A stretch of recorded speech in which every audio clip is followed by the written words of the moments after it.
এবার কি তবে সত্যি প্রদেশ কংগ্রেস সভাপতির পদ থেকে অধীর রঞ্জন চৌধুরীকে সরানো হবে? শুরু হয়েছে নানান জল্পনা। লোকসভা নির্বাচনে অধীর রঞ্জন চৌধুরীর হারের পর থেকে শুরু হয়েছে জল্পনা।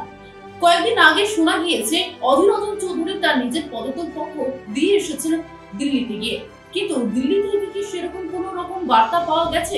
আগে না, ইতিমধ্যে দিল্লি থেকে কোন রকম কোনো বার্তা পাওয়া যায়নি যেখানে অধীর রঞ্জন চৌধুরীকে প্রদেশ কংগ্রেস সভাপতি থেকে পদ থেকে সরানো হবে।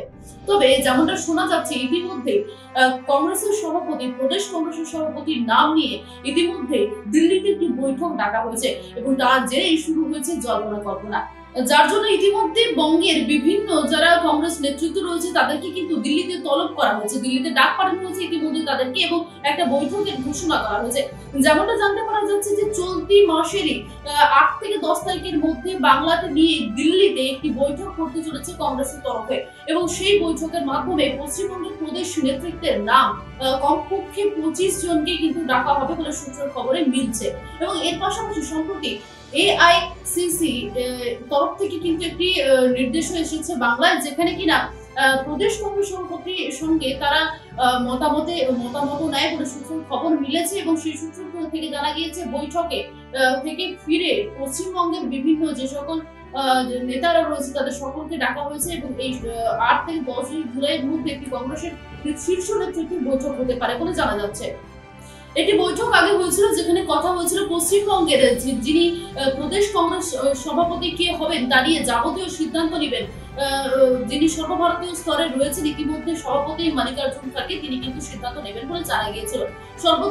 সর্বসম্মতিক্রমে ইতিমধ্যে যেমনটা জানা যাচ্ছে যে সিদ্ধান্ত গ্রহণের পরেই কংগ্রেসের তরফ থেকে নেতৃত্বের একটি অল ইন্ডিয়া কংগ্রেস কমিটি বা এআইসিসি প্রতিনিধি দলরা একটি বৈঠক করেন এবং সেখানে সবার মতামত নেওয়া হয়েছে এবং সেই মতামতের প্রেক্ষিতে দিল্লিতে একটি আবেদন বা জমা দেওয়া হয়েছে দিল্লিতে গিয়ে সেখানে প্রতিনিধি দল এবং খবরে যেমনটা জানা গিয়েছে যে দিল্লিতে একটি বৈঠক ডাকা হচ্ছে প্রদেশ কংগ্রেস নেতৃত্বের তরফ থেকে।